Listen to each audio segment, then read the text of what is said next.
اس نے اپنا کلام دیا ہے تاکہ وہ ہماری راہوں کے لیے روشنی بنا رہے. یہ ہے ہماری دولت. زبور نویس کہتا ہے جیسے ان لوگوں کو خوشی ہوتی مال، جنگی مال لوٹ کے، وہ کہتا مجھے تیرے کلام سے خوشی ملتی. کیسی بات ہے.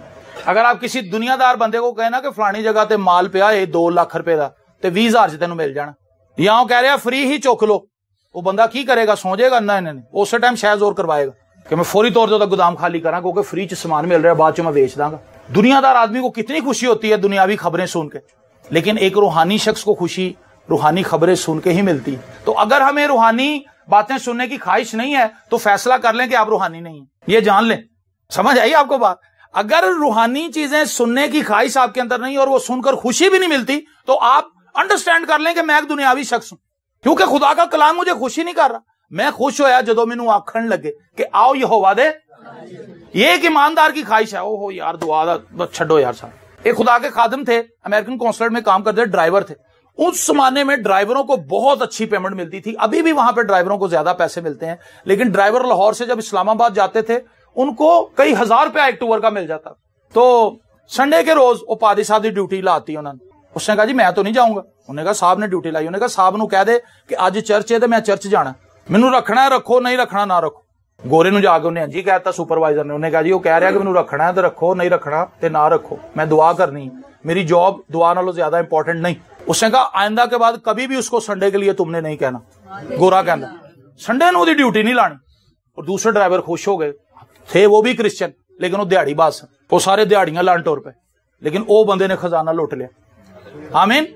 مارتا تو دنیا کی باتوں کی فکر و تردد میں ہے، لیکن تیری بہن نے اچھا حصہ چن لیا جو اس سے چھینا نہ جائے. تو ایمان کی اس دولت کو دونوں ہاتھوں سے لپیٹ لیں، ریسیو کر لیں، کیونکہ اس سے بڑی کوئی دولت نہیں. یہ بھوک میں بھی آپ کے کام آئے گی. دولت کے تعلق سے لکھا ہے یہ عقاب کی طرح ہے، یہ پر لگا کے اڑ جاتی، آپ کو پتہ بھی نہیں چلتا. صرف ایک غلط فیصلہ آپ کا سارا بزنس کولیپس کر دیتا ہے. صرف ایک منہ سے نکلی غلط بات آپ کی جاب چھڑوا دیتی. ایسا ہوتا کہ نہیں ہوتا؟ صاحب بھی تنگی میں ہے، صاحب بھی پچھوں فٹ آیا کرو، اگو تسی انہوں کو اوکھی گل کرتے انہوں کو نکل جا بھی، انہیں اپنا غصہ کاٹ دیتا. ٹھیک ہے، ایک جملہ ہماری جاب چھڑوا سکتا ہے، ایک غلط فیصلہ ہمارا بزنس ختم کر سکتا ہے. اور بہت سے لوگوں کے ساتھ ایسا ہوا ہے، بہت سے لوگوں کے ساتھ ایسا ہوا ہے. اس لیے ہمیں اس چیز کا احساس ہونا چاہیے کہ جو چیز ہمارے لیے زیادہ اہم ہے ہم اس پر زیادہ وقت گزاریں، ہم اس پر زیادہ سٹریس دیں. اور وہ چیز کیا ہے؟ ہمارا ایمان. اور رسولوں نے کیا کیا؟ شاگردوں کے دلوں کو مضبوط کرتے اور یہ نصیحت دیتے تھے کہ ایمان پر قائم رہو. اور کہتے تھے ضرور ہے کہ ہم بہت مصیبتیں سہ کر خدا کی بادشاہی میں داخل. آپ کو مصیبتیں سہنی پڑیں گی، آپ کو مصیبتیں سہنی پڑیں گی. یہ مصیبتیں کئی طرح سے آپ پر آئیں گی، لیکن میری ایک خواہش ہے اپنے لیے بھی اور آپ کے لیے بھی، آپ مسیح کے لیے مصیبتیں سہیں، اپنے لیے نہیں. بڑا فرق ہے اس میں. اپنے لیے مصیبت کیا ہے؟ شراب پی پی کے چھاپا پیا، پولیس پھڑ کے لے گئی، انہیں پانجا لاتا. پانجا سمجھ دو جڑا چھتر مار دے اتو لیا، اس کو پانجا کہتے ہیں. مطلب پولیس کو کسی نے انفارم کیا کہ یہاں شراب پی جا رہی ہے، انہوں نے آ کے چھاپا مارا، وہ اٹھا کے لے گئے، ڈالے میں ٹھڈے مارے، بٹ مارے، اور اس کے بعد کیا کیا؟ آپ کے گھر والوں کو تنگ، ذلیل اور رسوا کیا.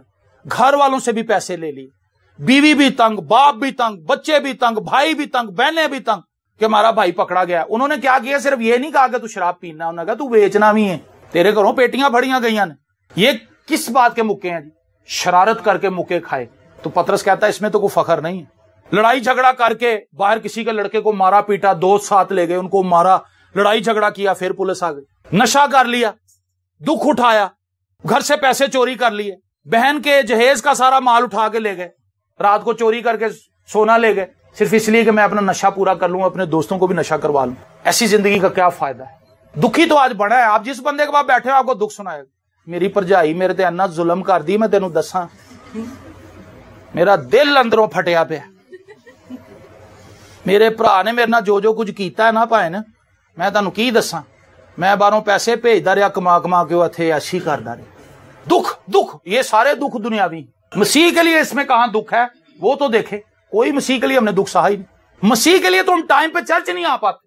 ہم نے آگے کیا کرنا ہے؟ کسی کو ہم نے کیا مضبوط کرنا ہے؟ اسی تے اپنے تھمیاں پڑھ پڑھ کے چرچ پہنچ رہے ہیں. رسول شاگردوں کو مضبوط کرتے ہیں، ان کو دلیر بناتے ہیں، ان کو نصیحت کرتے ہیں. نصیحت بھی کون کرتا ہے؟ یہاں پہ تو ایک مفت نصیحت ملتی ہے، ہر بندہ نصیحت کرتا ہے، مشورہ ہر بندے کو. جس بندے نے کبھی نوکری بھی نہیں کی وہ بزنس کا مشورہ دے رہے. میں ایسے ایسے لوگوں کو بھی جانتا ہوں, کدی انہوں نوکری بھی نہیں ملی, لیکن وہ بزنس دے اتنے پلاننگ دے رہے ہیں لوگوں, تسی انج کرو, تسی انج کرو, تسی یہ کر لو. ریزن ہے اس کو, اب اس کے پاس کام تو کوئی ہے نہیں. لوگ کہتے یار پرانا بندہ ہے, سیانا بندہ ہے.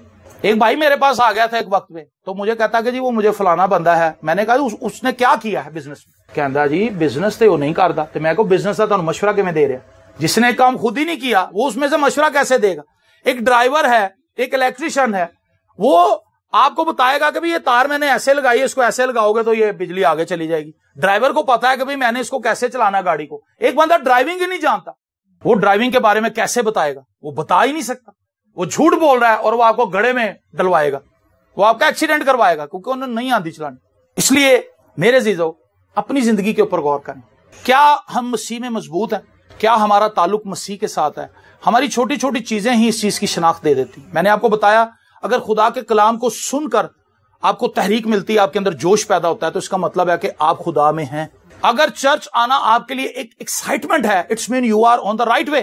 اگر آپ کے اندر مسیح کے کلام کو سننے کی خواہش موجود ہے تو اس کا مطلب ہے کہ آپ ٹھیک ڈائریکشن میں آگے بڑھ رہے ہیں. لیکن اگر ان سب باتوں سے آپ کو مایوسی ہوتی ہے تو آپ رانگ ٹریک پر ہیں, آپ غلط ٹریک پر چل رہے ہیں. اور یہ چیز آپ کو اتنی دور لے جائے گی کہ چرچ آنا آپ کے لیے بس ایک ثانوی سی چیز بن جائے گی. ٹھیک ہے چلے بھی گئے تو کوئی بات نہیں بھی جاواں گے تو کی ہوئے گا. کچھ لوگ کہتے ہیں بھی خدا نے کسی نے مار دینا جیسی چرچ نہیں جاواں گے. آپ اپنا نقصان کریں گے, کیونکہ شیطان جس طرح سے آپ پر حملہ آور ہو رہا ہے, ہمارے بچوں پر حملہ آور ہو رہا ہے, ہمارے گھرانوں پر حملہ آور ہو رہا ہے, اس کو روکنے کے لیے ہمارے پاس کیا چیز ہونی چاہیے؟ چور سے بچنے کے لیے تو ہمارے زمانے میں لوگ شیشے لگاتے تھے دیواروں کے اوپر, بوتلیں توڑ گئے شیشے کانچ کی وہ لگا دیتے تاکہ جیڑا چور آئے آندھا ہی پھٹر ہو جائے. پھر اس کے بعد لوگوں نے خاردار تاریں لگا دی, وہ بڑی خطرناک ہوتی ہیں, وہ آپ کے پھر جائے تو ایک دم سے بلیڈ کی طرح ہوتی ہے, وہ بھی لگا لی. چلو چور سے تو بچت اس طرح سے ہو جائے گی. شیطان تو کیویں بچو گے؟ شیطان سے کیسے بچیں گے؟ خاردار تاریں اپنے گھر کے ارد گرد لگا لیں گے. مچھر سے بچنے کے لیے لوگ مچھردانیاں لگا لیتے ہیں. شیطان تو کیویں سی بچا؟ ایوب کی اگر کتاب آپ پڑھیں تو وہاں لکھا ہے خدا نے باڑ لگا رکھی. ہمیں ڈیوائن سیکیورٹی کی ضرورت ہے سر. ہمیں الہی امداد چاہیے جو ہمارے گھر کو سیکیور کرے, اور وہ امداد جو ہے جب وہ ہمیں میسر آئے گی, آپ بلیو کریں شیطان کے لیے ہم پریشانی کا سبب ہوں گے. یہ ایک مضبوط شخص کی نشانی ہے. حالات اس پر کس طرح کے بھی آ جائیں, سیلاب آ جائیں اس کے خلاف. لکھا ہے جو گھر چٹان پر بنا ہے سیلاب آگے ٹکرائیں گے اس کے ساتھ, آندھیاں بھی چلیں گی اس کے اگینسٹ, جھکڑ بھی آئیں گے, ہر قسم کی پریشانی آئے گی تاکہ اس گھر کو تباہ کرے. لیکن چونکہ وہ گھر چٹان پر بنا ہے اس لیے اس کو کچھ ضرر نہیں پہنچ سکتا, وہ تباہ و برباد نہیں ہو سکتا. لیکن دوسری طرف ایک اور شخص ہے جس نے ریت پر اپنا گھر بنایا, جس نے اپنی آئیڈیالوجی پر اپنا گھر تعمیر کیا ہے. میں فلانی جگہ تو پیسے لاؤں گا, میں انج کراں گا, میں انج کراں گا, میں بزنس کر لاں گا, میں بزنس. ایک بندے نے سری پائے کا بزنس کر لیا, ناشتہ لا لیا, سری پائے کا ناشتہ لگا لیا اور 12 بجے دکان کھول رہا, 12 بجے دیچ کے لے کے انٹر ہو رہا. دنیا ناشتہ نوشتہ کر کے کما تے چلی گئی, بچے سکول چلے گئے, وہ 12 بجے پاوے لے کے آ گئے. بیٹھا ہوا اتنے, پہلے انہیں ایک پیالہ آپ کھادا, منڈیا نے کھادا, آیا ہی کوئی نہیں, وہ پاوے ہی اتنے سڑ گئے. شام تک کنے لینے سن, کسی نے نہ کھائے. اچھا اسی طرح چلاتا رہا, بڑا لاس کروایا اس نے. کراکری خریدی اور پتہ نہیں فنوز لگوائے, کیا کچھ, سب کچھ فارغ, کیونکہ اس نے اس پیٹرن کو ہی نہیں سمجھا. اچھا سارے برتن وغیرہ اٹھا کے, کیونکہ وہ کرایہ بھی اپنے پلے سے دے رہا تھا دکان کا, ایک وقت میں آگے ٹھپ ہو گیا, سب کچھ چیزاں چوک کے گھر لایا. اس کا ایک دوست اس سے ملنے آیا, انہوں نے کہا بھائی جان ہوں تسی لاؤ حلیم. کہندا ہے حلیم, کہندا وہ بھی بڑا نقصان ہوندا کیونکہ جس طرح تسی بزنس کر رہے ہو نقصان ہی ہونا. حلیم بھی کوئی ایسے ٹائم تے انہیں جا کے رکھنی سی جدو ساری دنیا نکل گئی ہونی.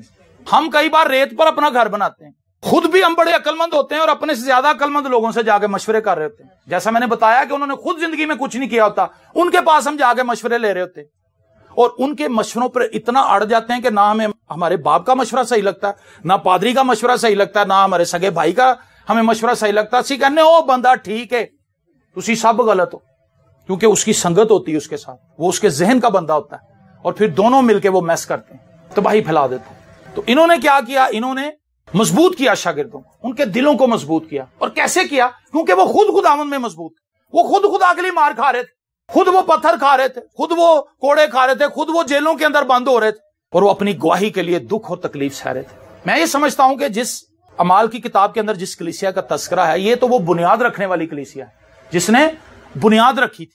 جس نے کیا کیا تھا جی؟